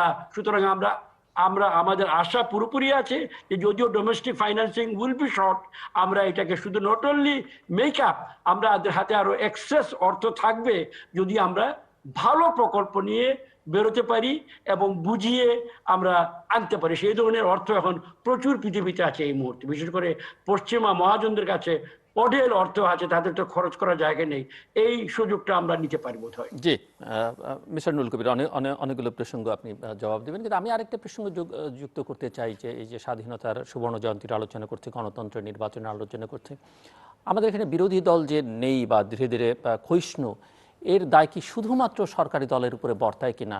আমরা সিভিল সোসাইটি বা মিডিয়া নিয়ে কথা বলছি, একটা সময় আমাদের মিডিয়াকে অত্যন্ত ভাইব্রেন্ট বলা হতো, আজকে সেটি অনেকেই বলতে পারছেন না। দ্বিতীয়ত হচ্ছে সিভিল সোসাইটি, তারাও পলিটিসাইজড, এবং সিভিল আর আছেন কিনা সেটি নিয়ে রাজনীতিবিদরা যখন তাদের স্বার্থে আঘাত লাগে তারা প্রশ্ন তোলেন, কিন্তু বাস্তবতাও আছে যে সিভিল সোসাইটি আসলে সেই ভূমিকায় থাকতে পারছেন না, বা নাগরিকরাও তাদের উপরে খুব একটা আস্থা রাখতে পারছেন তেমনটাও বলা যায় কিনা। তো সব মিলিয়ে যদি একটু আপনি আসছি, আমি আপনি অত্যন্ত গুরুত্বপূর্ণ কথাগুলো প্রশ্ন তুলেছেন। তার আগে আমি শুধু দু একটা জায়গায় একটু রেসপন্স করবো। আমাদের মন্ত্রী হিসেবে আমাদের প্রিয় ওনার, এবং তাকে সবাই সজ্জন হিসেবে জানে, তার এক ধরনের ট্রান্সপারেন্সি আছে, we are proud of him. কিন্তু প্রশ্নটা হচ্ছে যে ধরুন উনি যে প্রথম যেটা বললেন যে বাংলাদেশের বিদ্যুতের কথাটা তুলেছেন, যে রাশিয়াতে যখন সোভিয়েত ইউনিয়ন হয় তখন 1917 সালের পরে, এটা সত্য, ঐতিহাসিকভাবে সত্য কথা যে বিদ্যুৎ ক্ষেত্রে অর্থনৈতিক উন্নয়নের জন্য অত্যন্ত গুরুত্বপূর্ণ একটা খাত হিসেবে ধরা হয়েছিল, এবং সেখানে স্টালিনের আমল পর্যন্ত গিয়ে সেখানে একসময় 30% জিডিপি অর্জন করতে পেরেছিল। সেখানে মডার্ন কৃষি এবং শিল্পায়নের মধ্য দিয়ে হয়েছিল, সেটা বিদ্যুতের বিরাট ভূমিকা ছিল। এই কথা সত্য, বাংলাদেশের এই মুহূর্তে আওয়ামী লীগ সরকার যে 12 বছর ধরে ক্ষমতা আছে, ওইটা আমি কন্টেস্ট করি, বরাবরই করব। দেশের মানুষ, পৃথিবীর মানুষ করে যে 12 বছর কোনো সহি পূর্ণ নির্বাচন, আওয়ামী লীগের বহু লোক ভোট দিতে পারে না এমন বন্ধু বান্ধব আমি বলছি, ফলে ওই নির্বাচন প্রশ্নবিদ্ধ হয়ে আছে, সেটা কথা আমি বাদ দিলাম, সেটা অন্য প্রসঙ্গে বলবো। উনিও খুব হয়তো আগ্রহী নন এই ব্যাপারে আলাপ করতে মনে হলো। কিন্তু এসে তারা যখন প্রথম ক্ষমতায় আসেন তখন বিদ্যুতের অবস্থা আসলে খুব খারাপ ছিল। আজকে এই মুহূর্তে বাংলাদেশের ক্ষমতা আছে 20,000 মেগাওয়াট বিদ্যুৎ হলো জেনারেট করার ক্যাপাসিটি আছে। এর মধ্যে আরও 3500 ধরতে পারেন আপনি মেগাওয়াট, যেখানে ক্যাপটিভ প্ল্যান্ট বলে, নানান শিল্প কারখানা নিজেদের উদ্যোগে ইয়ের থেকে বিদ্যুৎ নেয়, বাট গ্যাস কিনে তারা বিদ্যুৎ উৎপাদন করে। দক্ষিণ এশিয়ায় যে ফিগার আমরা পাই, সেখানে পার ক্যাপিটা কনজামশন বিভিন্ন দেশের মধ্যে যত আছে, বাংলাদেশের পার ক্যাপিটা কনজামশন বিদ্যুতের এখনো অনেক কম, চাহিদার বেশি আছে। কিন্তু প্রশ্নটা মানে চাহিদার থেকে কম আছে, কিন্তু প্রশ্নটা হলো এই বিদ্যুৎ খাতকে কেন্দ্র করে এই 12 বছরে যে লুটপাট হয়েছে, এইটার ক্ষত থেকে আমরা কবে বেরোতে পারবো এবং কার পয়সা কীভাবে দেওয়া হলো, আমি আপনার ছোট্ট একটা ইয়ে দিই। গত 10 বছরে আপনার আইডল পাওয়ার প্ল্যান্ট তৈরি হয়েছে, তাদের সঙ্গে সরকারের চুক্তি হয়েছে যে যদি তুমি এত পরিমাণ বিদ্যুৎ উৎপাদন করবে, আমরা তোমার কাছ থেকে কিনবো এবং মানুষকে যেখানে যেখানে দরকার ট্রান্সমিশন সিস্টেমের মধ্যে দিব। বিদ্যুৎ তৈরি হয়েছে, পাওয়ার প্ল্যান্টগুলি তৈরি হয়েছে প্রাইভেট সেক্টরে, কিন্তু ট্রান্সমিশন সিস্টেমটা ঠিক করা হয় নাই। অর্থাৎ ক্যাপাসিটি আছে আমার 20,000 মেগাওয়াট কেনার তৈরি করার, এবং সেক্টর এই প্রাইভেট কোম্পানিগুলি বলেছে যে আমি তো তোমাকে দিতে রেডি, কিন্তু চুক্তিগুলির মধ্যে যে দুর্নীতি ছিল বা আছে, তার ভোগান্তি কীভাবে হচ্ছে এখন। একদিকে সরকার তাদেরকে চুক্তি করে বসে আছে, তারপরে কিনবো, না কিনতে বলে তোমাকে বিনা কাজে বিনা উৎপাদনে পয়সা দেব। তাহলে এই যে আপনার উৎপাদন ক্ষমতা বাড়লো, অর্থাৎ বিদ্যুতের চাহিদা আছে, ট্রান্সমিশন প্রসেসটা সরকারের করার কথা, ওইটা করে না। ওইখানে তেমন কোনো অগ্রগতি নাই। মাস 6 আগে আপনাকে এখানে একটা হিসাব দিয়েছিলাম, সামান্য 8,000 কোটি টাকা লাগে, কিন্তু সেগুলো ব্যয় করে না, হাজার হাজার কোটি টাকা অন্যত্র খরচ হয় এই কোম্পানিগুলিকে লাভ দেওয়ার জন্য। কীরকম? 10 বছরে 600 বিলিয়ন টাকা, অর্থাৎ 60,000 কোটি টাকা শুধুমাত্র সরকার এদেরকে এই পাওয়ার প্ল্যান্টগুলিকে বিদ্যুৎ উৎপাদন করার ক্ষমতা আছে কিন্তু কিনতে পারে না, আইডল হিসেবে দিয়েছে। শুধুমাত্র আপনার 2019-20 সালে গত অর্থ বছরে 108 বিলিয়ন টাকা, অর্থাৎ প্রায় 10,800 কোটি টাকা সরকারকে জরিমানা দিতে হয়েছে। এই পয়সাটা কার? এটা কি বিদ্যুৎ খাতে উৎপাদন বলে? আচ্ছা, উন্নতি বলে? দ্বিতীয়ত আরেকটা কথা বলি, যেমন উনি একটা কথা বলেছেন সমস্ত জায়গায় আমরা পৌঁছে দিয়েছি। মানে ছোট্ট উদাহরণ দিব আপনার, এই যে এক ধরনের জঙ্গি জাতীয়তাবাদ কত খারাপ। বাংলাদেশ জাতীয়তাবাদী আন্দোলনের মধ্য দিয়ে স্বাধীন হয়েছে। স্বাধীন হয়ে যাওয়ার পর প্রথম দায়িত্ব হচ্ছে এইখানে তো মেজরিটি বাঙালি জাতীয়তা আছেই, অন্যান্য জাতিগোষ্ঠীকে এগুলো আপনার অ্যাকোমোডেট করা, অন্তর্ভুক্তিমূলক রাজনীতি করা। এর উত্তর বাংলায় আমি এই মুহূর্তে ডিস্ট্রিক্টটার নাম ভুলে গেছি, আমি কয়েকদিন আগে লিখেছি নিজের নামে, একটা এলাকায় সর্বত্র বিদ্যুৎ দেওয়া হয়েছে। 120টা সান্তাল পরিবার আছে, তাদেরকে ছাড়া। এটা জাতীয় লজ্জা। পত্রপত্রিকায় ছাপা হয়েছে।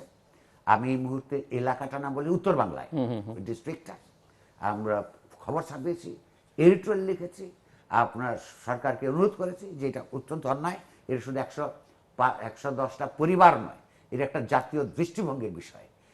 এটা তাহলে এই যে দেখুন, যেমন করাপশনের মামলা অপোজিশনের বিরুদ্ধে হলে এটা চলবে, সরকারের লোকজনদের হইলে এটা হয় উইথড্র হবে অথবা আপনার নানান নেগোসিয়েশনের মধ্যে নিষ্পত্তি হবে।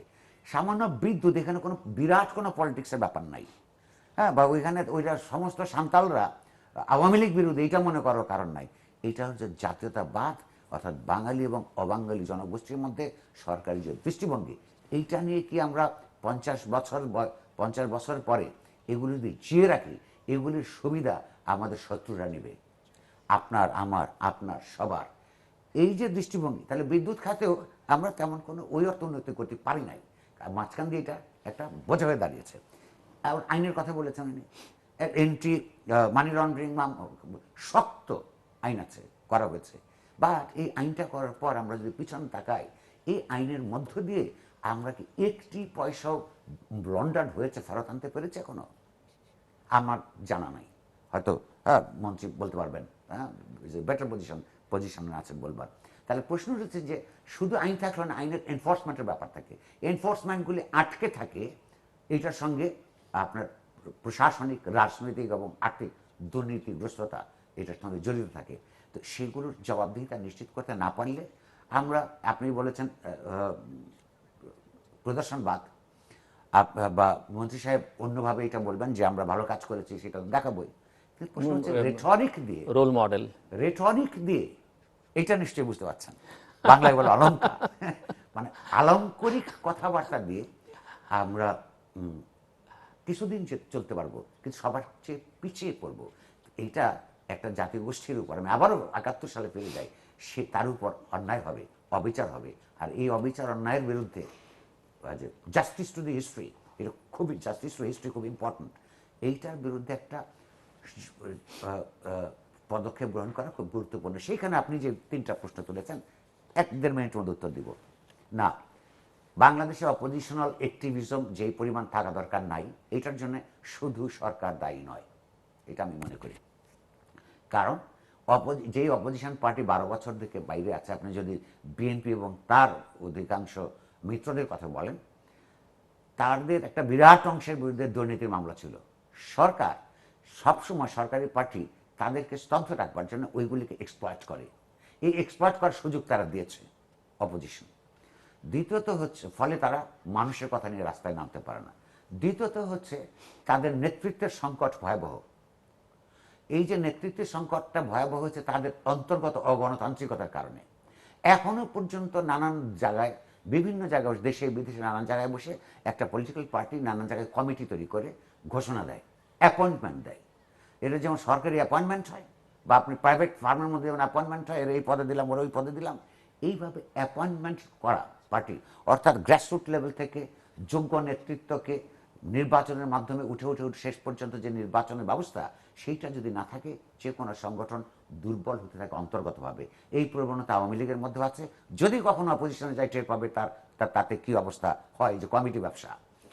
ফলে একদিকে অন্তর্গত অগণতান্ত্রিকতা, আরেকদিকে সরকারের এটা মজা পাওয়া, ওই যে ব্ল্যাকমেইল করা, হ্যাঁ 40টা 50টা 60টা করে মামলা দিয়ে এদেরকে ঝামেলায় রাখা, এইটার মধ্য দিয়ে শেষ পর্যন্ত আওয়ামী লীগও ক্ষতিগ্রস্ত হবে। জবাবদিহিতার মধ্যে যখন থাকে না, তখন মানুষ স্বৈরতান্ত্রিক আচরণ করে। আর দেশের ক্ষতিগ্রস্ত হবে কোথায় জানেন? এইটা আমি জানি, এখানে যেই 3 জন আমরা বসে আছি, এই 3 জনের একজনও সেই সম্ভাবনাটাকে ওয়েলকাম করবার কথা নয়। আপনি যখন মডারেট টাইপের সংগঠনগুলিকে তৎপর হতে দিবেন না, তখন আপনার নিয়তিবাদী, আপনার ধর্মকেন্দ্রিক, ধর্মভিত্তিক রাজনীতি, সমাজের মধ্যে নীরবে তলে তলে তলে তলে তার বেজ করে উঠবে। এবং একসময় আপনি যে একটা লিবারেল ডেমোক্রেটিক ব্যবস্থার মধ্যে আপনি বসবাস করছিলেন, সেই ব্যবস্থা হুমকির মুখোমুখি হবে। সেই দিক কারোরই পালাবার পথ থাকবে না। এবং বাংলাদেশের যে একটা গণতান্ত্রিক অঙ্গীকার, রাষ্ট্রের যে গণতন্ত্রায়ন, একটা ডেমোক্রেটিক রিপাবলিক করার কথা ছিল 50 বছর আগে, সেইটা পিছিয়ে যাবে। এইটার জন্য সবাই দায়ী। আর সর্বশেষ কথা, আপনি সিভিল সোসাইটির কথা বলেছেন। সিভিল সোসাইটি এবং গণমাধ্যম সিভিল ছোট সোসাইটি ছোট এবং করে গণমাধ্যম, আসলে গণমাধ্যম সিভিল সোসাইটির পার্ট। এখন প্রশ্ন হচ্ছে যে এইটা ডিভিসিভ হয়ে আছে। ধরুন বিএনপি আমলের দেখেছি আওয়ামী লীগের সঙ্গে যুক্ত তারা ভীষণ সোচ্চার, হ্যাঁ, যে হইল এই বিএনপির কি কি অপকর্ম আছে। আওয়ামী লীগ আমলে দেখছি বিএনপির সঙ্গে যুক্ত লোকজন তাদেরও আবার ভীত সন্ত্রস্ত, কারণ আগের অপকর্মের সঙ্গে তাদের যুক্ত ছিল। কিছু কিছু মাত্র লোক কথা বলে। এই কারণে আমি দীর্ঘদিন থেকে যেই সিভিল সোসাইটি, দেখুন বাংলাদেশ একটা নেশন স্টেট, এই নেশন স্টেটের জন্য একটা ন্যাশনাল আর্মি, শক্তিমান কমিটেড ন্যাশনাল আর্মি থাকা অত্যন্ত গুরুত্বপূর্ণ। আমি এটা সবসময় সমর্থন করি। কিন্তু ন্যাশনাল আর্মি হচ্ছে রুল পছন্দ করি না, কারণ এই দেশে এই আর্মি শাসনের বিরুদ্ধে অনেক কিছু হয়েছে। এবং এই যে যারা যেই সিভিল সোসাইটির অংশ সক্রিয়ভাবে অথবা নিষ্ক্রিয়ভাবে যারা হইল আর্মি শাসনকে, আওয়ামী লীগকে ভালো লাগে না, বিএনপিকে ভালো লাগে না বলে আর্মি শাসনকে সমর্থন করে, এখনও আবার কিছু লোক আছে যে ওনারা যে সমস্ত স্বৈরতান্ত্রিক কাজ করতেছে এটা বিকল্প হিসেবে বিএনপি নিষ্ক্রিয় হয়ে গেছে। আবার কোনোভাবে হচ্ছে আবার আনাটানা যায় কিনা, তাতে আর্মি ক্ষতিগ্রস্ত হয়, ন্যাশনাল আর্মি ক্ষতিগ্রস্ত হয়, জাতীয় প্রতিরক্ষা ক্ষতিগ্রস্ত হয়, গণতান্ত্রিক রাজনীতির বিকাশ ক্ষতিগ্রস্ত হয়, অথবা সিভিল সোসাইটির একটা অংশ তাকে সমর্থন করেছিল, এখনো করে। তাদেরকে আমি ইভিল সোসাইটি বলতাম এই কারণে, কারণ এটা কোনো সুস্থ রাজনৈতিক বিকাশের কোনো ধারা নয়। এমন একজনকে দেখলাম ইংরেজি ভাষায় বই লিখে আমাকে গালিগালাজ করছে, আমি কেন ইভিল সোসাইটি বলেছি। আমাকে বলছে হয় আমি মূর্খ অথবা পপুলিস্ট। হ্যাঁ, পপুলিজম অত্যন্ত খারাপ জিনিস, উনিও জানে আমিও জানি। পপুলিজমের কাজ ধার কাজ দিয়ে আমি চাই না। কারণ প্রশ্ন হচ্ছে যে যতক্ষণ পর্যন্ত একটা ন্যায়পরায়ণ, বুদ্ধিবৃত্তিকভাবে সক্রিয় সিভিল সোসাইটি আমরা তৈরি করতে না পারবো, ততক্ষণ পর্যন্ত রাজনীতিতে অপোজিশনে থাকুক, সরকারে থাকুক, তারা স্বৈরতান্ত্রিক হয়ে উঠবে। সেই স্বৈরতান্ত্রিকতা একদিন তাদেরকেও গ্রাস করবে। রাজনীতিকে যদি গ্রাস করে, তাহলে সমাজ এবং রাষ্ট্রের গণতান্ত্রিক রূপান্তরের প্রক্রিয়াকে গ্রাস করবে। সেইটা কোনোদিন কারোর জন্য ভালো হতে পারে না। Mister minister. জি, ধন্যবাদ। চমৎকার একটা বিশ্লেষণ। প্রথমেই আমি একটা ব্যক্তিগতভাবে আমি আমার নিজের মত বলছি। এই সাঁওতাল ব্যাপারটায় বিদ্যুতের আমি খুব দুঃখিত, এবং আমি শুনে শক্ট। আমার নিজের মত যে এটা গ্রহণযোগ্য মোটেও নয়। আমি এটা খোঁজ নিব, আমি কথা দিচ্ছি রাজশাহীতেই হবে। এটা একটা ব্যর্থ আমি মনে করি, তবে এটা অত্যন্ত দুঃখজনক। এটা সরকারের কোনো পলিসির অংশ মোটেও নয়, বরঞ্চ আমরা এগিয়ে গিয়ে এইসব জায়গায় আগে বিদ্যুৎ দেওয়ার আমাদের একটা প্রিন্সিপাল আছে, কিন্তু এখানে একটা ব্যর্থ ঘটেছে। আমি কথা দিচ্ছি, খোঁজ নিব, এবং আমি আপনাকে অনেক ধন্যবাদ। আমি কালকে আপনাকে এটা পাঠিয়ে দিব আপনাকে অঙ্গীকারের জন্য, এখানে এটা আমাদের ওই পারস্পরিক জনপদে প্রয়োজন তাদেরকে এটা অ্যাড্রেস ওই করা। ওই জনপদের নামটা যদি আসে, আমি ব্যক্তিগতভাবে ডিসি এবং ওদিকে যে পল্লী বিদ্যুতের লোকজন আছে কথা বলবো। Thank you. এখন অন্য দু তিনটা বিষয়ে আমি জনাব নুরুল কবির ব্ল্যাকমেল শব্দটা ইউজ করেছেন, আমার মনে হয় বোধহয় উনি খেয়াল করেননি। রাজনৈতিক কৌশল, প্রায়োগিক রাজনৈতিক কৌশল, মাঠের রাজনীতির কৌশল আর একাডেমিক রাজনীতির কৌশল একটা ফারাক পৃথিবীর সর্বত্রই আছে। অ্যাডভান্স ডেমোক্রেটিক সোসাইটি যেগুলোকে সকল বলা হয়, ইদানিং তো আমরা দেখছি কি হচ্ছে, সেই সব জায়গায় আছে, আমাদের এখানেও আছে। সেটাকে আপনি ব্ল্যাকমেল বলা ঠিক হবে না। যাই হোক, আমার মনে হয় এটা হয়তো উনি উনার সেন্সে বলেছেন। হ্যাঁ, কৌশল প্রয়োগ করতে হয়, এবং প্র্যাকটিক্যাল রাজনীতিতে কৌশল অনেক সময় মেবি পাল্লায় মাপ দিলে হয়তো পার পাবে না, সেটা কিন্তু আমি বিস্তারিত আলোচনা যাবো না। সিভিল সোসাইটি, আমার তো ধারণা যেটুকু আমি মনে করি অত্যন্ত ভাইব্রেন্ট এবং অত্যন্ত শক্তিশালী একটা সিভিল সোসাইটি এখানে ছিল 60-এর দশকে বলে। আমাদের তৎকালীন যে মহাসংগ্রাম ছিল স্বাধীনতার, সেই সংগ্রামে আমরা বিশাল সাহায্য সহযোগিতা পেয়েছিলাম, শক্তি পেয়েছিলাম। আমরা তো 60-এর দশকেই বড় হয়েছি, পূর্ণতা লাভ করেছি, আমাদের মনে আছে পরিষ্কার। সেই ধরনের সিভিল সোসাইটি আজকে কেন নেই? একটু আগে জনাব কবির আমাদের বাতিঘর, আমাদের শতবর্ষের যে একটা গর্বের আমাদের ঢাকা বিশ্ববিদ্যালয়ের সম্বন্ধে কিছু মন্তব্য করেছেন, আমি রিপিট করছি না। ওখানে যে ধরনের কি বলবো স্টেপ ডাউন শব্দটা কোট আনকোট হয়েছে, civil society as a whole বোধ হয় কিছুটা প্যারাডাইম শিফট হয়েছে। কি সেন্সে? তখনকার সিভিল সোসাইটির যে আদর্শ উদ্দেশ্য ছিল, এখন বোধহয় কিছুটা বৈষয়িকতা বেড়েছে, উন্নয়নের যে একটা বেটার লিভিং, বেটার সুযোগ, সবকিছু বোধহয় একটু মার্জিনালি হলেও এফেক্ট করেছে। এটা আমার নিজের মত, হয়তো পণ্ডিতরা এগ্রি ইয়ে নাও করতে পারে। তবে সিভিল সোসাইটি তো নিশ্চয়ই অবরুদ্ধ নয়। অন্যান্য অনেক দেশে যেগুলো আছে, আমাদের আশেপাশের দেশগুলো অন্যান্য দেশের সঙ্গে তুলনা করলে আমরা যথেষ্ট ভালোই পার পেয়ে যাই। যেমন আমাদেরকে প্রায়শ বলা হয়, তোমরা কি করেছো ভিয়েতনাম, তোমাদের চেয়ে ইয়ে ছিল, এত করে ফেলছে। কিন্তু ভিয়েতনামে কি সিভিল সোসাইটি আছে, বেজিং এ কি সিভিল সোসাইটি আছে, আর আমাদের এখানে কি সিভিল সোসাইটি আছে, এটা পারলে আমি আপলোড করে দেখার জন্য আমি অনুরোধ করবো। মোটামুটি আমি মনে করি, এখনো মনে করি তো সম্মানজনক আছে, তবে স্কোপ আছে আর বেটার হবে। সেটা ওনাদের দায়িত্ব, যারা এতে লিডারশিপে আছেন।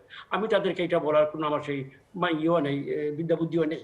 গণমাধ্যম হাইলি ভাইব্রেন্ট, কি যে বলবো, কত শত দৈনিক যে বেরোচ্ছে, না অবাক লাগে। আমার মতো ছোট একজন মানুষের টেবিলে প্রতিদিন যে তারা আসে, এইটা ওটা নাম শুনে অবাক হই।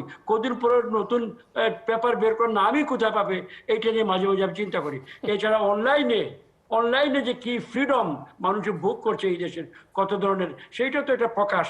এইটাকে বোধ হয় নট রেইনিং ইন, রেগুলেট করা, বা রেগুলেট শব্দটা আমি পছন্দ করি না, নিয়মের মধ্যে আনা সম্বন্ধে মানে চিন্তা করার আছে। গণমাধ্যম হাইলি ভাইব্রেন্ট বলে আমার ধারণা, এবং গণমাধ্যমকে আমার জানা মতে সেইভাবে কোনো কাউকে আক্রমণ আমি দেখিনি অন্ততপক্ষে।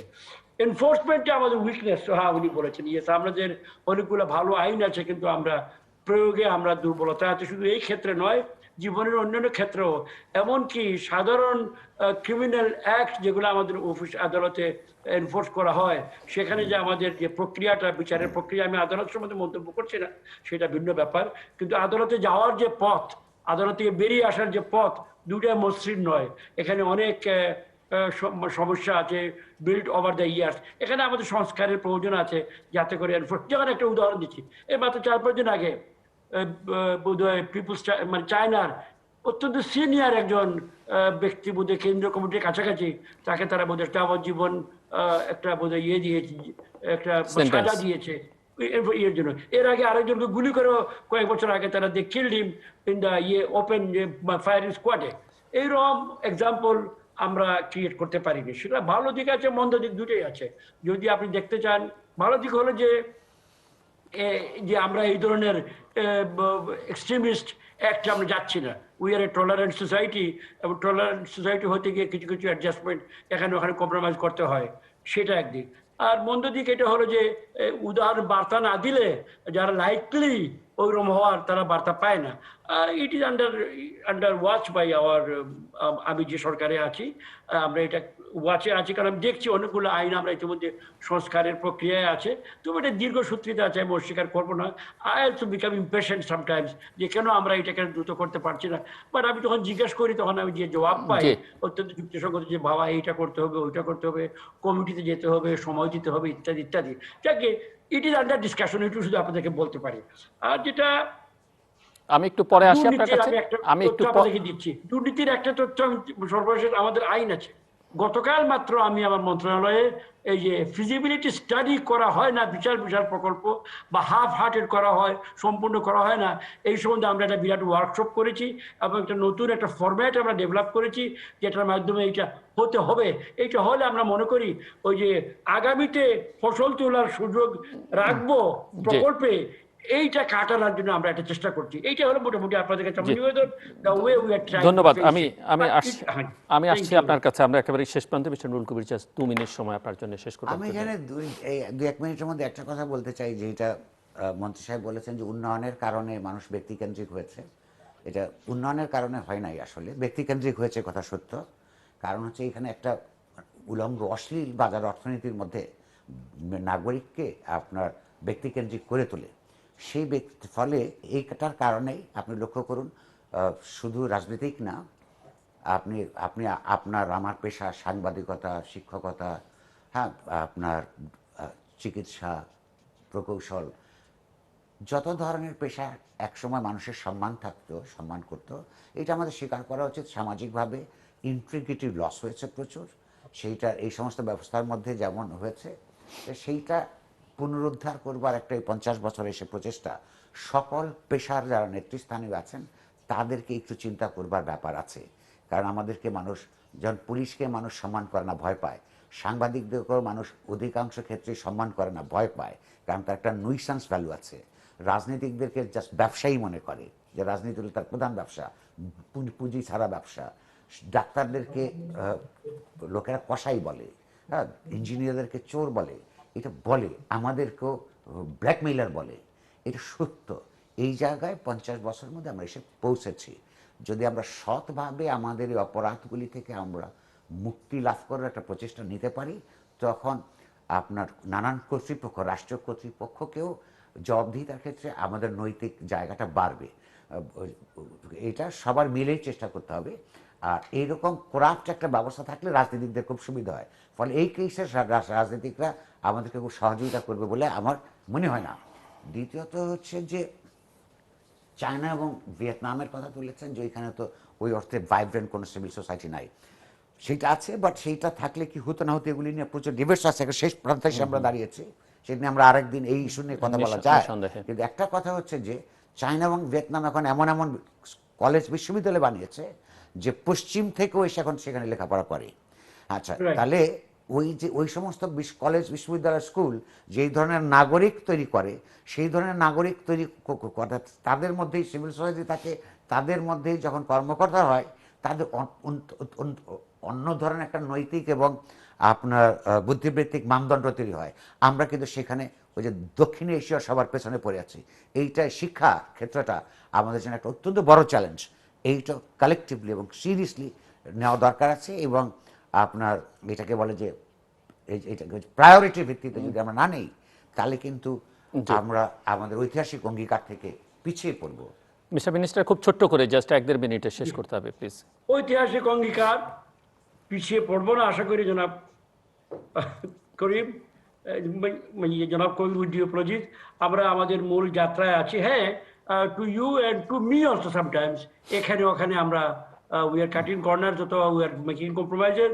একটু আগে আমি একটা এলুড করেছিলাম কৌশল, not a very good word, but এর কোনো বিকল্প নেই এই মুহূর্তে।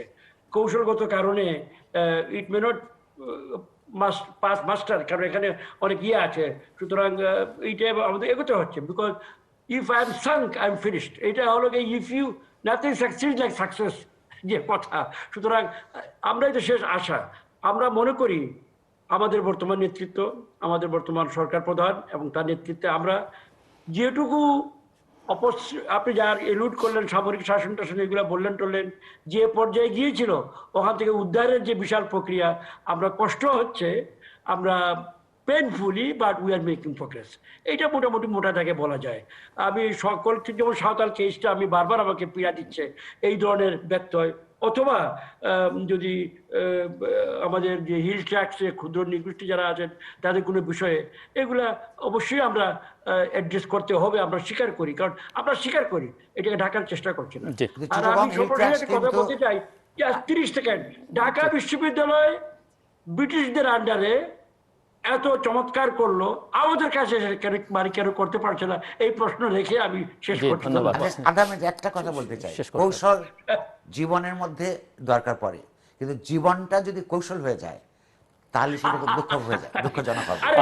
অনেক ধন্যবাদ মিস্টার এম এ মান্নান এবং মিস্টার নুরুল কবির এই আলোচনা অংশ নেবার জন্য। দর্শক, পরিকল্পনা মন্ত্রী আমাদের সঙ্গে কথা বলছিলেন, আমরা নানা প্রশ্ন তুলেছিলাম এবং তিনি জবাব দেবার চেষ্টা করেছেন। জবাবদিহিতা অত্যন্ত গুরুত্বপূর্ণ, সব মন্ত্রী জবাব দিতে চানও না, এবং অনেক মন্ত্রী হিসেবে মানুষ তারা যে দেশে আছেন, কি অবস্থায় আছেন সেটি মানুষ জানেও না। এটি একটি ভালো দিক, এবং প্রশ্ন করবার যে সুযোগ দেয়া সেটিও ভালো দিক। এটিও আবার সকলের ক্ষেত্রে সকলের সুযোগটা দিতে চান না। এবং সামগ্রিকভাবে মিস্টার নুরুল কবির প্রশ্ন তুলছিলেন যে বাংলাদেশে সকলের জন্য এই সুযোগ সুবিধা সর্বত্র আছে কিনা, সেটি প্রধান বিবেচ্য হওয়া উচিত। এবং 50 বছর যখন সুবর্ণ জয়ন্তী বাংলাদেশ পালন করবে, তার যে স্বাধীনতার অঙ্গীকার, তার মধ্যে এই যে গণতন্ত্র, নির্বাচন, বৈষম্যহীন একটা সমাজ প্রতিষ্ঠা, মানবিক মর্যাদা, ন্যায় বিচার, এই জায়গাগুলো নিশ্চিত করবার দিকে বাংলাদেশকে মনোযোগ দিতে হবে। বাংলাদেশ কোথায় এসে দাঁড়িয়েছে, মিস্টার নুরুল কবিরের একেবারে শেষ প্রান্তের আলোচনায় এসে তিনি তুলে ধরেছেন যে বিভিন্ন পেশার কথা তিনি উল্লেখ করেছেন, রাজনীতিবিদ থেকে শুরু করে সাংবাদিক, চিকিৎসক, পুলিশ, এবং তাদেরকে সাধারণ নাগরিকরা কিভাবে দেখেন। এতেই বোঝা যায় যে বাংলাদেশ কোথায় এসে দাঁড়িয়েছে। এবং মন্ত্রী মিস্টার নুরুল কবির দুজনেই ঢাকা বিশ্ববিদ্যালয় দেশের সর্বোচ্চ বিদ্যাপীঠের চিত্র কি সেটি নিয়ে দুঃখ প্রকাশ করেছেন এবং কেন হলো সেটি নিশ্চয়ই গবেষণা করা যেতে পারে। কিন্তু বাংলাদেশ যে জ্ঞান বিজ্ঞানের বুদ্ধিবৃত্তির চর্চায় দক্ষিণ এশিয়ার মধ্যেই সবচেয়ে নিচে আছে, সেটি বিভিন্ন আন্তর্জাতিক প্রতিষ্ঠান ইতিমধ্যে আমাদেরকে জানান দিয়েছে। করণীয়টাকে আমরা সেটি নিজেরা নির্ধারণ করতে পারি। নানা রকমের সংকট আছে, সম্ভাবনাও আছে। মন্ত্রী তাদের সাফল্যের নানা দিক তুলে ধরবার চেষ্টা করেছেন। কিছু কিছু জায়গায় মিস্টার নুরুল কবির যেসব অভিযোগ তুলছিলেন বা আমিও কিছু প্রশ্ন করছিলাম, কিছু কিছু স্বীকারও করে নিয়েছেন। কিন্তু এই বিষয়ে কোনো ভিন্ন মত নেই যে আমাদের অক্ষমতা আছে, অযোগ্যতা আছে, আমাদের মধ্যে দুর্নীতি আছে, সমন্বয়ের অভাব আছে, স্বচ্ছতা জবাবদিহিতার অভাব আছে। সব মিলিয়ে সামগ্রিকভাবে শাসনের একটা বা সুশাসনের একটা দুর্বলতা আছে। সেই জায়গাটা অ্যাড্রেস করতে হবে বাংলাদেশকে। ভ্যাকসিন নিয়ে আমরা আলোচনা করছিলাম এবং ভ্যাকসিন গত বছর আমরা কোভিড নিয়ে আলোচনা করেছি। বছরের শেষ প্রান্ত থেকেই ভ্যাকসিন মানুষের মধ্যে আশা জাগিয়েছে যে 2021-এ হয়তো আমরা কোভিডকে বিদায় করতে পারবো ভ্যাকসিন। কিন্তু ভ্যাকসিন নিয়ে ইতিমধ্যেই নানা রকমের ধূম্রজাল সৃষ্টি হয়েছে, যদিও কদিন পরপরই আবার আসার চিত্র দেখানো হয়, কিন্তু শেষ পর্যন্ত কী দাঁড়াবে আমরা জানি না। কিন্তু একটি কথা আমরা বলতে পারি যে ভ্যাকসিন নিয়ে যেন কোনো রাজনীতি না হয় এবং ভ্যাকসিন নিয়ে যেন কোনো ব্যবসা না হয়। এবং মন্ত্রী এখানে আছেন, তিনি মাথায় রাখবেন পরিকল্পনা মন্ত্রণালয়ের বড় বড় প্রকল্প, ছোট প্রকল্প সবই তার হাত দিয়ে যায়। বাংলাদেশের প্রতিটি নাগরিক যেন বিনামূল্যে ভ্যাকসিন পায় এবং বাংলাদেশের অর্থনীতির যা সাইজ তাতে বাংলাদেশ এই সামর্থ্য বহন করে। বড় বড় প্রকল্পের চাইতে এটি অত্যন্ত জরুরি যদি আমরা সামগ্রিকভাবে আমাদের উন্নয়নকে দেখতে চাই। আরেকটি কথা শেষ মুহূর্তে যেটি মিস্টার নুরুল কবির উল্লেখ করেছিলেন যে আমরা যদি উদার রাজনৈতিক প্রক্রিয়ার চর্চাটা অব্যাহত না রাখি সমাজে, রাষ্ট্রে, এবং সেটি যদি করতে বাধা দিই, তাহলে উগ্র অগণতান্ত্রিক শক্তির উত্থান হবে। এবং আমার মনে হয় যে পরিকল্পনা মন্ত্রী নিজেও জানেন এবং তিনি মাথা নেড়ে সমর্থন দিচ্ছেন এই কথায় যে আসলে সেই দিকটাতে নজর দেওয়া দরকার। আমরা আশা করব যে আগামী দিনে নির্বাচন নিয়ে, গণতন্ত্র নিয়ে, উন্নয়ন নিয়ে যে প্রশ্নগুলো মানুষের মধ্যে আছে, এই প্রশ্নগুলোর একটা ইতিবাচক সুরাহা হবে। দর্শক, আমাদের সঙ্গে থাকবার জন্য অসংখ্য ধন্যবাদ। আপনাদের সবার জন্য শুভকামনা।